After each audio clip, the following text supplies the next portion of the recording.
ফের উত্তপ্ত পশ্চিম কার্বি আংলংয়ের অসম মেঘালয় সীমান্ত। হামরেনের লাংকেরই তাপাত অঞ্চলে দুষ্কৃতীদের তাণ্ডব। বিস্ফোরক ব্যবহার করে সীমানার পোস্ট ধ্বংসের অভিযোগ। চাষের জমিতে বিশ্রাম ঘর জ্বালিয়ে দেওয়ার অভিযোগ। পরিস্থিতি খতিয়ে দেখতে গেলে কার্বি ছাত্র সংস্থার ওপর হামলা করা হয় বলে অভিযোগ।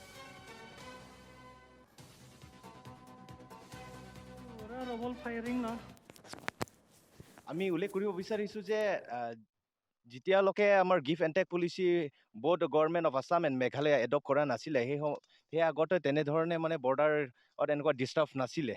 কিন্তু after adopted give and take policy by the both government of Assam and Meghalaya the border area have been increasingly disturbance. সদায় মানে ক'তবা এনেকুৱা ডাঙৰ ডাঙৰ ঘটনা ঘটি আহিছে। আমি কাৰ্বি ছাত্ৰ সন্থা হামৰেন জুনিয়ৰ কমিটি আৰু ইয়াত স্থানীয় ৰাইজ ইয়াত আগৰ পৰা যুঁজি আহিছোঁ। আৰু যোৱাকালি বিৰাট ডাঙৰ এটা দুৰ্ভাগ্য ঘটনা ঘটিলে যে মেঘালয়ৰ পৰা কিছু দুষ্কৃতীসকলে আহি কিনি ইয়াত আমাৰ কাৰ্বিভাষী ৰাইজৰ পথাৰত যিবিলাক ধান লগাইছে এইবিলাক উঠাই কিনি তেওঁলোকে নষ্ট কৰা হৈছে। আৰু ৰাতি তেওঁলোকে ইয়াত যিহেতু border pillar proper border pillar আছে এইটো ব্লাষ্টিং মাৰি কিনি তেওঁলোকে নষ্ট কৰিব বিচাৰিছে।